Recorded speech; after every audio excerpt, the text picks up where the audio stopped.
Well done, boys. Looks like ice cold sushi for breakfast.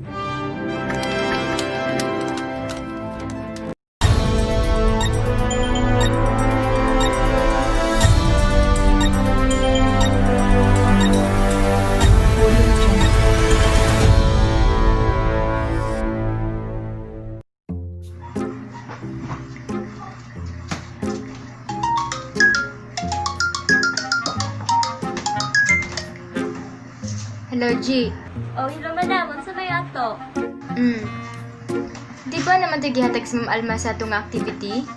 Ay, o ba? Unsa man? Magsugod na ta? Wala pa man tayo video clip. Ina na lang na ko si Cheryl nga mag-download siyang video. Oo, sige. Sa GC na lang dayon ta. Oh, sige madam ba? Sige. Bye. Meanwhile, Kasi katong activity sa Jig 15 ba? Ikaw na lang pakita og video ha. Oh, sige, wala problema, G. Hi guys! Magunsa naman ta? Sige na sa itong activity da.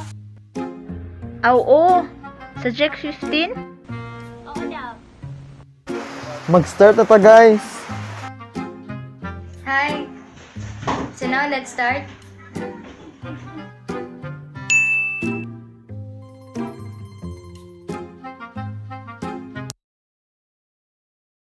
We all use words and language every day to interact with people at work. But do we really communicate effectively? Effective communication can be broken down into 3 parts: listening, understanding, and responding. Let's look at these one by one. Listening involves hearing the words that are being said, taking in nonverbal cues such as body language and facial expressions, plus paying attention to voice modulation. We then move on to the next stage, understanding or giving meaning to what we have heard. Most communication breakdowns happen at this stage because we often misunderstand or misinterpret what is being said. When we make errors in interpretation, we are likely to respond incorrectly as well. For example, your boss asks you if the task that he assigned to you has been completed. If you interpret that as the boss blaming you for not completing the task, you are likely to respond with anger.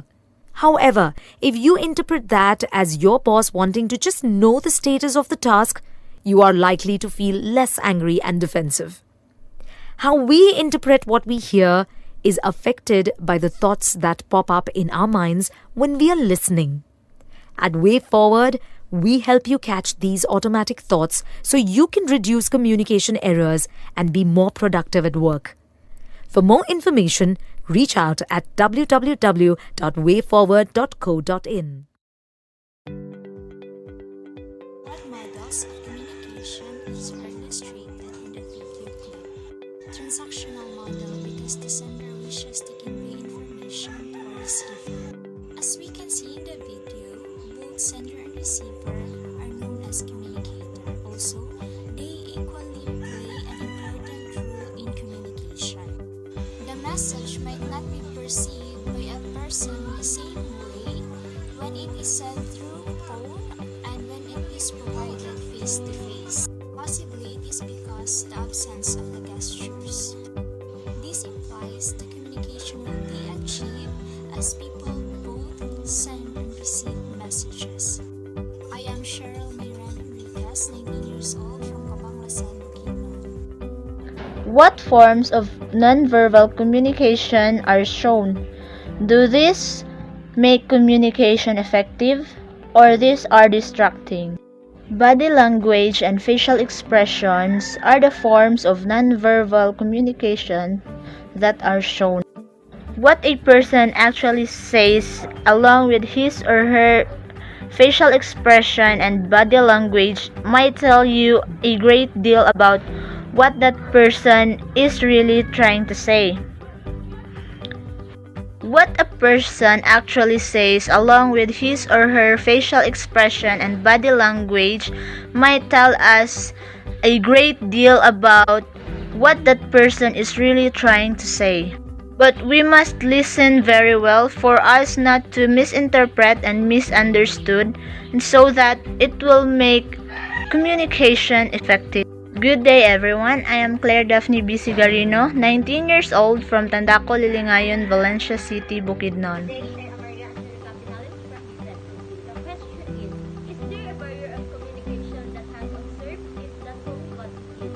In my own understanding, the barriers in communication that takes place is all about the physical disabilities such as hearing problems or speech difficulties. Because as what I've watched in the video clip, the boss gives a task to the employee, but the employee did not listen or he did not understand well what his boss talked about it. And because of the difficulties of hearing, it leads to the misunderstanding between the employee and the boss, and that misunderstanding leads to the unsuccessful communication. Good day. So now let's talk about ethical communication. Does the video demonstrate ethical communication? After seeing the video, I can really say that it does really demonstrate ethical communication. But before I will explain why, let's talk first about what does ethical communication means. Ethical communication is a type of communication that is predicated upon certain business values, such as being truthful, concise, and responsible with one's words and resulting actions. The video has shown such ethical communication in a way that explains what will happen if someone misunderstood what you say, and that you must be calm in every situation and do always listen to someone and understand everything they say to avoid misunderstanding. Thank you.